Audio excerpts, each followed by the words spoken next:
donde se llevan a cabo los experimentos con platillos volantes. Entre mis diversas fuentes de información, la principal ha sido Bob Lazar, el cual trabajó sobre uno de los 9 platillos volantes allí custodiados. Aterrizamos en Groom Lake. Allí tomé un autobús hacia... No estoy seguro de la distancia, pero unos 25 kilómetros al sur, hasta una zona donde hay un lago salado llamado Papoose Lake. Y justo en la ladera de la montaña se encuentra el área llamada S4. ¿Qué sintió cuando entró allí por primera vez? Parecía todo muy militar, no un ambiente científico. Había muchos controles, con niveles máximos de seguridad. Se fuera donde se fuera, había que ir acompañado de un guardia armado, incluso al cuarto de baño. Todas las puertas se abrían y se cerraban con una identificación magnética personal. Era un ambiente muy opresivo. ¿Cuántas veces tuvo que entrar en esa zona antes de poder ver el vehículo volador? Creo que 2 o 3, quizá 2 días antes de poder verlo. ¿Qué sintió la primera vez que vio el objeto? ¿Qué sentí? Bueno,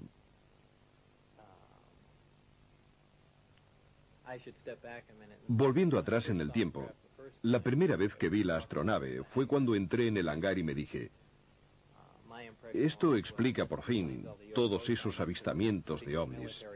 Es un vehículo militar secreto en fase de experimentación y ya está. En realidad fue la segunda vez que lo vi, al entrar en su interior, cuando me di cuenta de lo que estaba sucediendo. Es decir, de que se trataba de un vehículo extraterrestre. Obviamente, esto sucedió después de haber leído todo el material informativo, y entonces en ese momento cambió todo. Era una sensación distinta, algo inquietante. Me sentía como un intruso. Es algo muy difícil de describir. Aún así, inténtelo. Me parecía... ¿Tienes presentes las fotos de Billy Mayer tomadas durante sus avistamientos?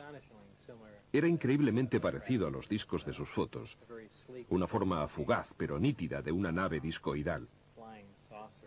Es bastante difícil describirlo así, sin dibujarlo, pero tenía la típica forma de platillo volante. ¿De un solo tipo o de varios? En total había 9 platillos. Pero yo trabajé en ingeniería inversa solo con un objeto. Estaban en hangares separados y en cualquier caso eran todos visiblemente distintos. ¿Le dijeron alguna vez cómo habían sido recuperados por el Cuerpo de Inteligencia de la Marina? No, en absoluto. La gente ha sugerido varias hipótesis, que habían sido derribados o que habían caído, pero no parecían dañados y por consiguiente tengo serias dudas sobre dichas hipótesis. ¿Nos puede describir el interior? Es muy simple. Existe un solo color dominante, un gris peltre. El exterior es también de este mismo color. No tiene aristas.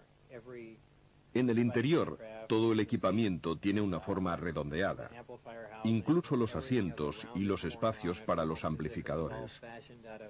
Es como si hubiesen sido fundidos y luego modelados con estas formas curvilíneas, incluso las uniones entre las paredes y el pavimento. El interior es esencial, muy abierto. El uso del espacio no parece en absoluto funcional.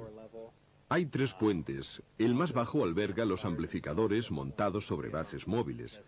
En el puente central, desde donde se accede al interior de la nave, están los asientos y los amplificadores. Y luego está el puente superior, un sector limitado al que yo no tenía acceso, no sé qué podía haber allí. ¿En su opinión, el vehículo era extraterrestre? Absolutamente sí, extraterrestre, no hay duda. ¿Por qué? En primer lugar, el objeto del proyecto era analizar la nave. Si se hubiera tratado de un aparato de Estados Unidos, no habríamos perdido tiempo en tratar de entender cómo lo habíamos construido. En segundo lugar, por las dimensiones del equipamiento interno, por el tamaño de los asientos y por los materiales utilizados, absolutamente desconocidos para nosotros.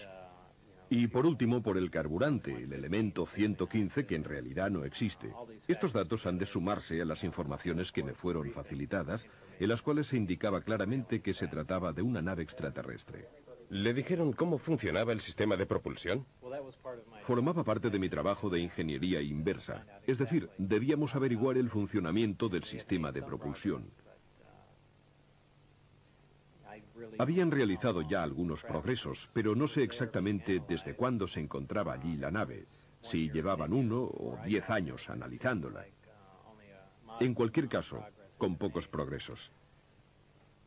El sistema es impresionante.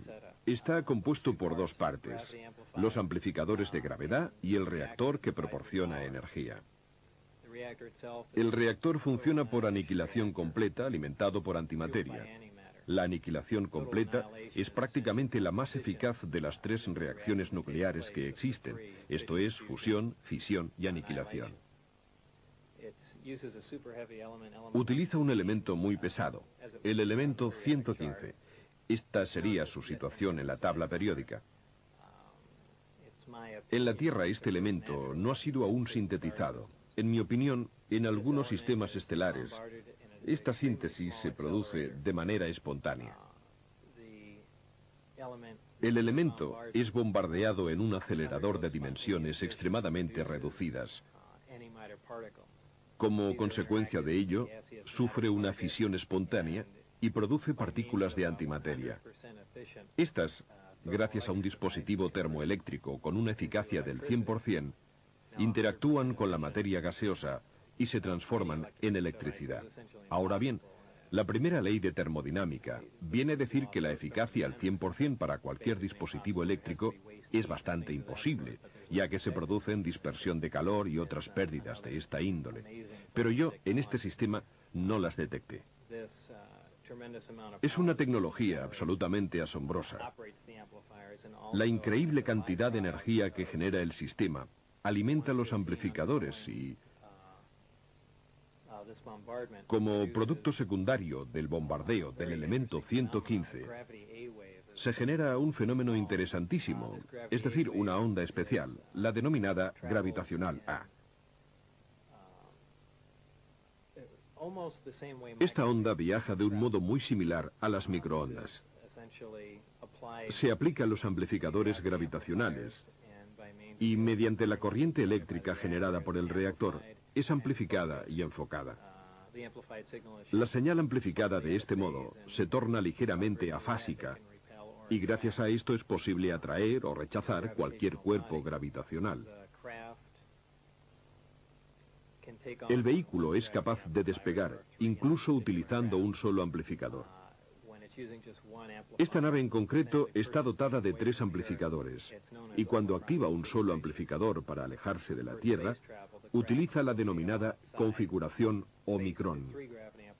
Para viajar por el espacio, la nave gira sobre un lado, enfoca los 3 amplificadores en un único punto situado a enorme distancia, y luego se imprime máxima potencia a los amplificadores y al reactor.